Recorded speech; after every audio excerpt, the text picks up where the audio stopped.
Hey guys, it's Brittany and Tracy here with you today.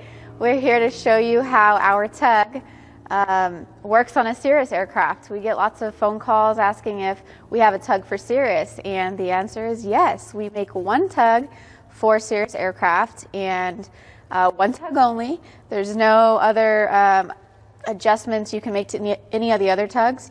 It's our T1X2, which we brought with us today. And with the T1X2, it'll come with a couple accessories that you're going to need for your Cirrus. And there's 3 accessories. 2 of them are probably more critical than the other, but you have the Cirrus constraint arms, you have the adjustable spacers, and you have a tire height spacer. So with the Cirrus aircraft, you'll see that this aircraft, along with the RV aircraft, their fairing are pretty low. This one here, it's actually a good size. It's, we don't have to use too much of a, too high of a tire height spacer for this one. This will just get by with our 1/2-inch tire height spacer. We do have 2 other sizes that you can use depending on the height of it.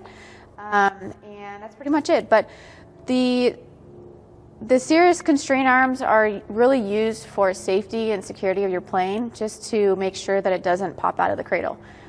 So a lot of people will ask, do I really need all accessories? And I like to say, yeah, if you want to take care of your plane and if you want to make sure it's not a runaway aircraft, you don't want to have to pay for anything else, any other damages. So we've had a lot of requests for this video, and we just thought we would do a demonstration for you guys, show you guys how the accessories work, how you show how it's unloaded and loaded to the tug, and to show you that it doesn't damage your wheel pant. We've had a few calls as well. I'm one of the people that will answer the phone. So we've had a few people say that I heard that your tug is affecting and ruining wheel pants to the Cirrus. And we're here to show you that it's not. So we hope that you enjoy this video. We're going to go ahead now and show you how it works. So when you give us a call and you say, do you have a tug for Cirrus? We're going to say yes. And one thing that we like to do when we recommend this tug to you is send you a wheel pant clearance form, and we'll send it to you PDF via email, and it's going to look like this. And what we pretty much are asking for is you to measure the front of your wheel pant, the center of your wheel pant, and the back of your wheel pant. Your wheel pant's not always going to be flush and the same size across the whole thing, so we like to figure out how high it is on all of these points here. And the reason being is because more than likely we're going to have to figure out what spacer plate we need to send you, and we'll talk about that later in our accessory demonstration.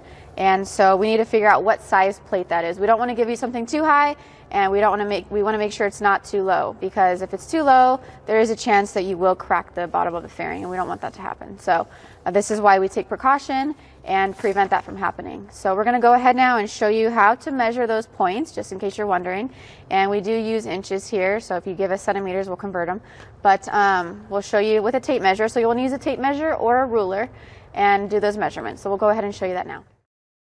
Okay, before you start measuring your wheel pants, what you're going to want to do is make sure your air pressure in your tire is all the way up. If it's low, it's going to give you some, it's going to make your wheel pant very low, and you're not going to be able to get a good measurement on how high you need to go to clear your wheel pants. So do that. Now we're going to take 3 measurements. First measurement's in the front here, and it's going to be where the wheel meets the wheel pant, and on this particular one it's about 3 3/4 inches, just a little bit less than 3/4 inches. And then you're going to measure the middle, and that's about 3 inches on this particular wheel pant. And then you'll measure at the back, and at the very back it's about 3 inches as well. So that's how you're going to measure the wheel pant and put those numbers down on the sheet. You've got the A dimension, B dimension, C dimension, and that'll help us get the size of the plate that you need to be able to clear your wheel pant when you load it on the tug. He's now going to talk to you guys about how you install the accessories to the Cirrus. All right, good, thanks. Yeah, so like Brittany said, we have 3 different accessories. We've got the constraint arms, we've got the tire adjustable spacers, and we've got the tire height spacer. So those 3 things in combination with the T1X2 will give you the optimum performance for tugging your T1 or your Cirrus SR22. So I'm going to show you right now how to install the tire spacers first. Now I'm going to show you how to put on the adjustable spacers. So what you need to do first before you start is make sure that the cradle is in the all the way up position. It makes it a lot easier to assemble the spacers on and get the screws in. You're also going to want to take out the side spacers that are already there. Those are just going to get in the way, so take those and put them aside. Now you're going to take the red pins out and make sure that the cradle is into the smallest position. And then you're going to take one of the side adjustable spacers, and it's got 3 screws. You're going to remove the screws, make sure the block is in the front, towards the front of the cradle, and you're going to attach 2 screws in the front and 1 screw in the back. These are Allen screws, 3/16 Allen wrench. We'll tighten those down. So first get the screws in, and then you'll be ready to tighten them down once you get them installed.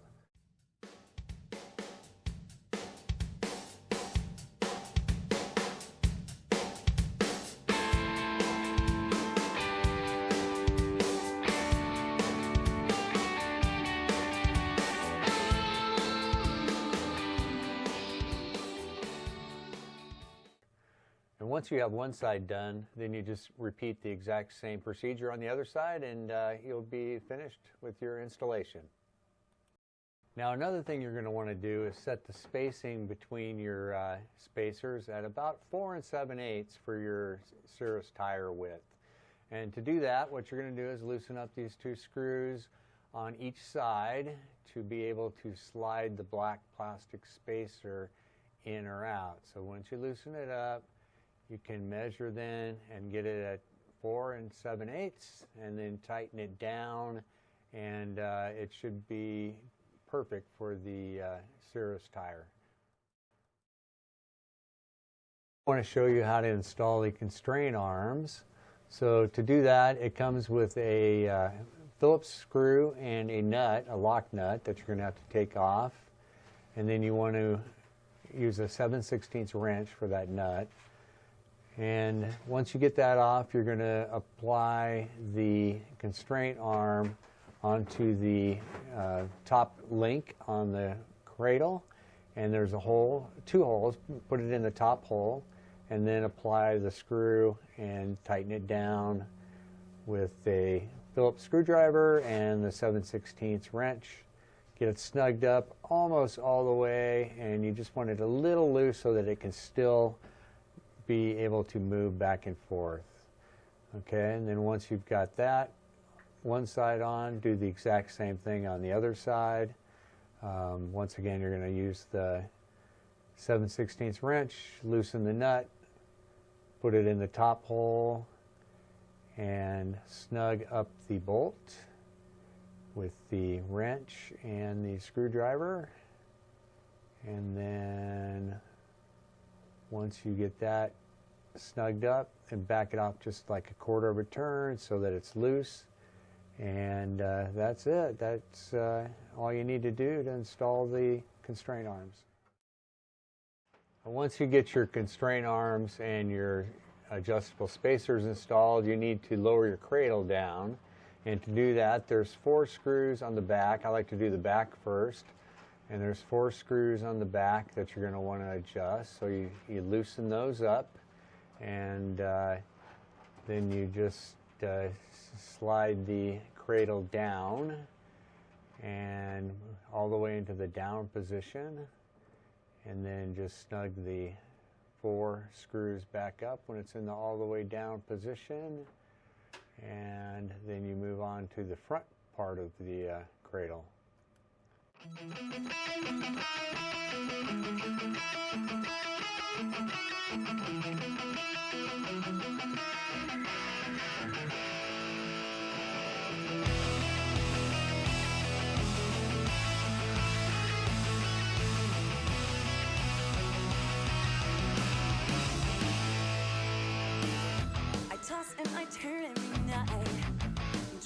with all of my might, with only some words that we said, but I can't get you out of my head.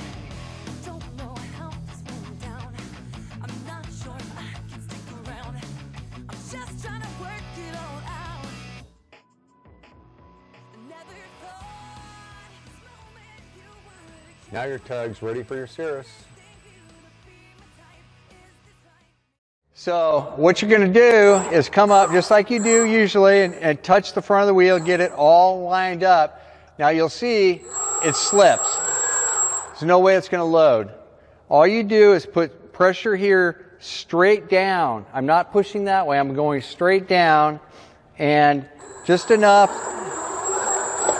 and it loads really super easy once you just give it that little extra traction.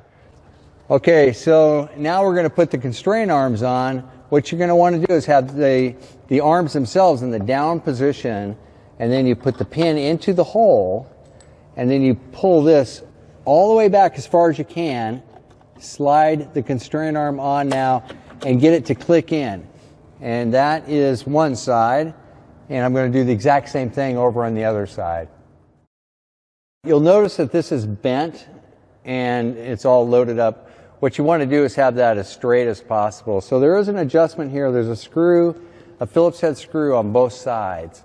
So I've already loosened the screw on the inside. It's kind of tough to get to that. You can get to it if you take this off, pull it down. You can get a screwdriver into the inside here, loosen it up. Then I would suggest putting it back on so you can see what dimension it needs to be adjusted to.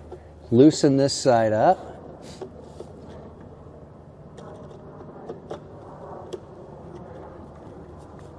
Got to loosen the inside just a little bit more.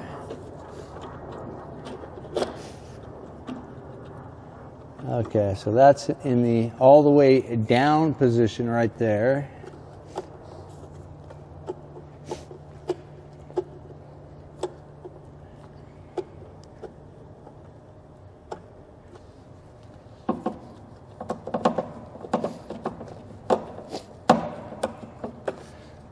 Okay, and then I'm going to retighten that inside just a little bit snugger.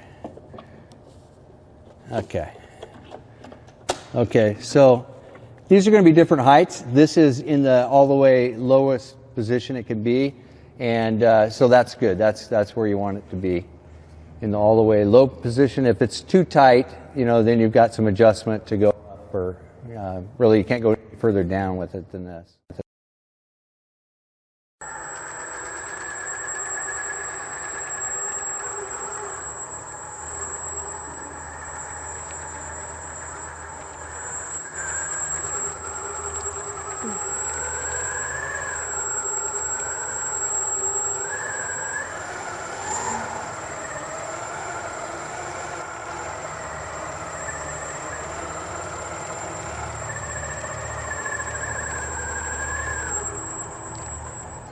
With the Cirrus, you don't have to worry about the steering limits because it's got a cast-ring front wheel. So when you're pulling out, you can rotate pretty steep angle and not worry.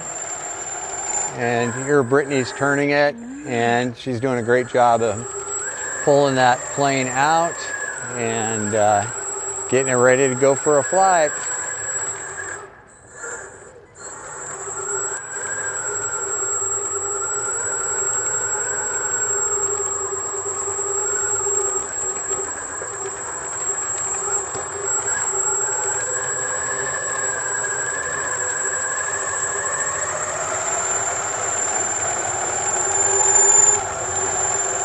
Oh, now we're out ready to fly. We want to disconnect the constraint arms and then unload from the tug.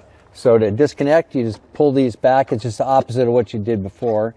Take that, put it in your pocket, disconnect the other side. Take these, put them in your pocket. Don't hit your head on the prop. And now you're ready to unload. So to unload, you're going to push it a little bit forward, make sure the latch unlatches, and then back out from underneath it. So you can see, hold the button down. Okay. And keep holding. There you go. Now back out. I'm going to load it. And you just want to come up and touch it. Now, without the wheels blocked, I could push it and it's going to push the plane, okay? So you got to give it a little bit of a jump and it'll pop the plane right up onto the tug, and then you got to back off real quick. So I'm just going to give it a real quick snap, and now it's locked in place. And then one thing I wanted to show you is the side spacers. You need to have those to allow you to be able to turn. I'm going to turn, and the wheel turns with the cradle nicely. I'm going to turn the lights on because it's getting a little dark, and you can see that it turns with the cradle. That's what you want to happen. That's why you want those wheel spacers really close to the wheel. Is we put a 1/2-inch spacer plate in this one, and we've got probably a good 3/8 to 1/2 inch of clearance right here. Now, this has plenty of clearance in the front, and then in the back, you got to look at that clearance as well. We've got plenty of clearance back there as well. If you have a very low fairing, and some of the Cirruses have very low fairings, you might need the 3/4 inch spacer plate. Or more. You might even need more. So that's what you want to check. Make sure that you've got good clearance in between the top of the tire spacer and the bottom of the wheel pant.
Does it for our video on how the T1X2 works on the Cirrus airplane, and I hope you enjoyed it. We enjoyed doing it, and if you did like it, please like it on our YouTube channel and subscribe to our YouTube channel, better yet. Is there anything else we're forgetting? If you have any questions in terms of something we may have forgot, or how the Cirrus may work on something we didn't mention, let us know in the comments and we'll definitely address it. Also, I'd like to mention that this is a video that we did on a Cirrus SR22, but the same application goes for Cirrus SR20s and all the different models. There's different models ranging from G2, G3, G6, all the above. So yeah, good point. It will be a little different setup with the wheel pans because they're not all the same, and that's why we ask for every Cirrus, no matter if you have 1, 2, or 3, we're going to ask the dimensions on them all. But they all will still take the same tug, just not the same measurements and adjustments. Good. So, all right. Well, thank you very much, and we'll see you at the airport. Bye.